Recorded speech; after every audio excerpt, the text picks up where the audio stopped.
Reporting from Arkham Asylum, this is Gotham Rogues. In this video we take a look at the comic book storyline Batman Court of Owls, City of Owls.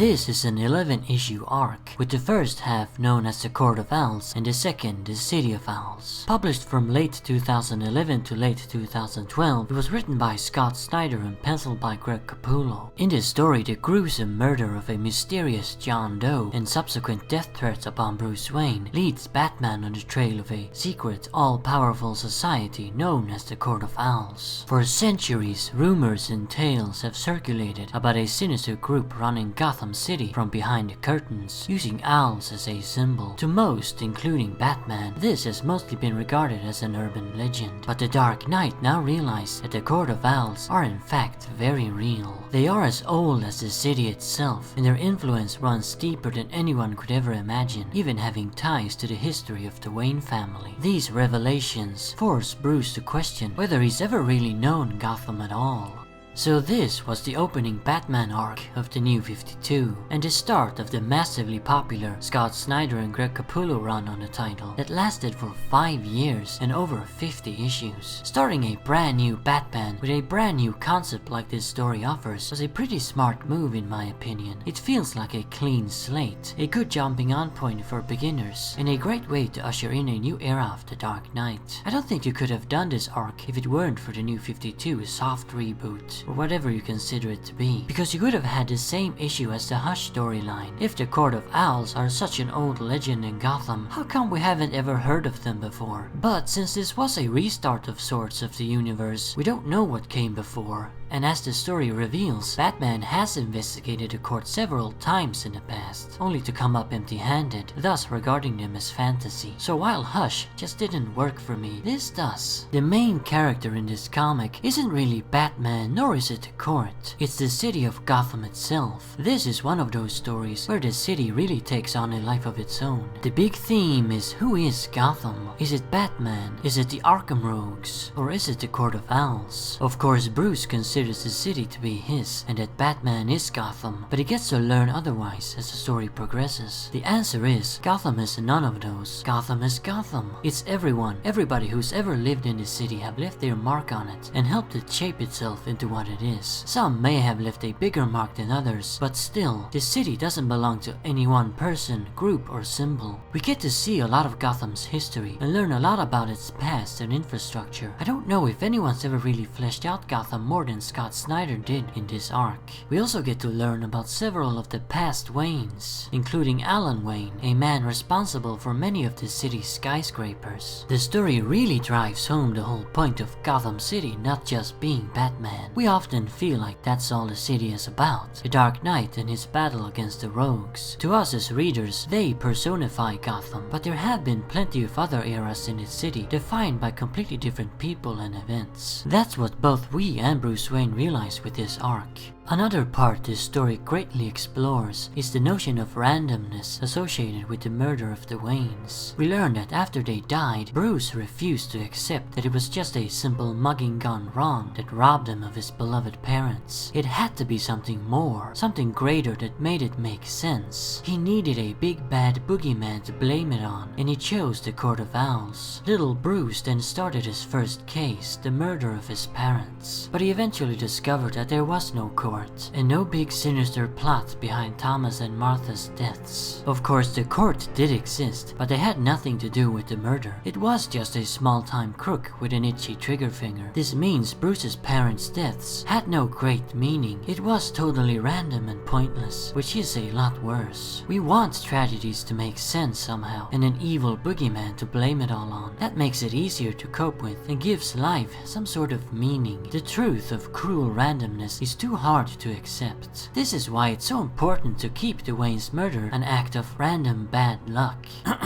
Batman 89. But enough of all that. Since this is Gotham Rogues, you want to hear me talk about the villains, of course. So since I am such a big fan of the classic Rogues, which I think you've all gathered by now, I'm always a bit weary when they introduce new Batman villains. I feel like, what's the point? I don't care about these newbies. I wanna see Oswald, Harvey, Eddie, Selina, and the rest of the gang. So what do I think of the Court of Owls? Well, this arc never really explores them as characters. They're just a generic secret society who controls everything and poses a massive threat against the hero. That's good for exciting storytelling, but it makes for quite boring villains. They certainly had potential though, and a shadow society behind the curtains of Gotham is quite a unique idea. So is an urban legend themed group of villains, which is interesting considering how Batman is often played up as an urban legend himself.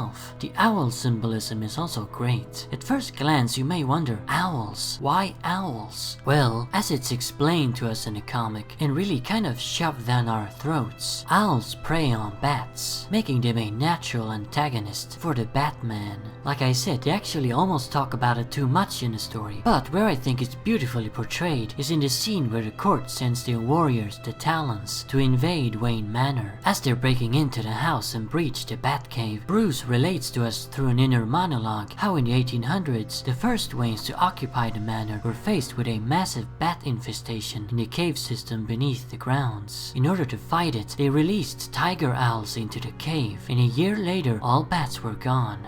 I actually haven't read any other stories with the court besides this one, so maybe they have been fleshed out more. There is one standout member though, and he's the only one who's actually explored. He's heavily hinted at being Bruce's long-lost brother, who never had anything while Bruce had it all. Sort of like a dark, twisted mirror image. Now joined up with the court, he's looking for payback on his dear old bro. It's an ancient story, and to be honest, pretty cliche in my opinion. I don't think it's handled that well either. Aquaman comics do it way better with Ocean Master. This kind of defeats the purpose of randomness as well, a point this story was hammering down so well earlier. Now suddenly everything has to be so connected, prophetic and Shakespearean. The character himself is also very bland and forgettable, and during his fights with Batman, he rants on in a stereotypical supervillain fashion. I really don't want this guy to be Wayne's brother, nor do I ever want to see him again.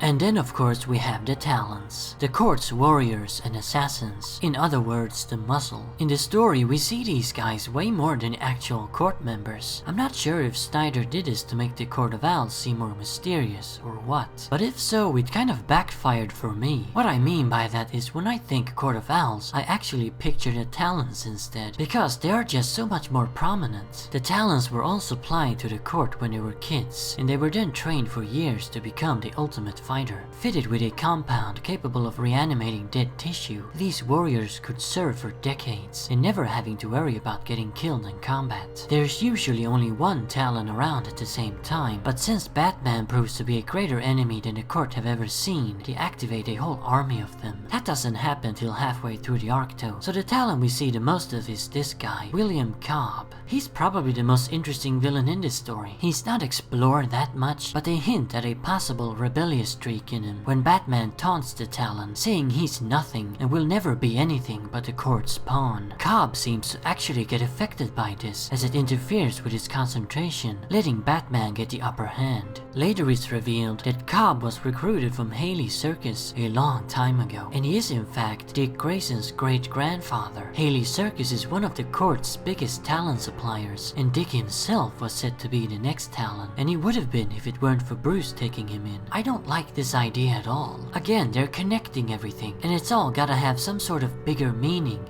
I don't agree with people who say that this is one of the greatest Batman stories ever told. I wouldn't put it in my top 10. It started really well. I was very intrigued by the legends surrounding the ominous Court of Owls, and it was fascinating to see Snyder explore Gotham and its history. But then the story just took a slow downslide into cliches, predictability and cheesiness. As for Greg Capullo's artwork, I'm going to have to be a bit of a negative Nancy there too. He's a superstar. Everybody loves his art. There's even an entire line of action figures dedicated to his designs. But I just don't see it. What's so great about his drawings? They're not bad, I'm not saying that at all. But they're not really special either. Sure, they can look very dynamic and moody, but his faces are kind of cartoony, which is not my style. And sometimes I can't tell what the hell is going on in a panel. He's a good artist in my opinion, but not the perfect ultimate Batman penciler a lot of people make him out to be. Anyway, I'd love to hear your thoughts on the Court of Owls. What do you think of this story? And what do you think of the Court and Talons themselves? Are they a worthy addition to the Batman mythos and Rogues gallery? Let me know in the comments. And remember, Arkham Asylum awaits you in the next video.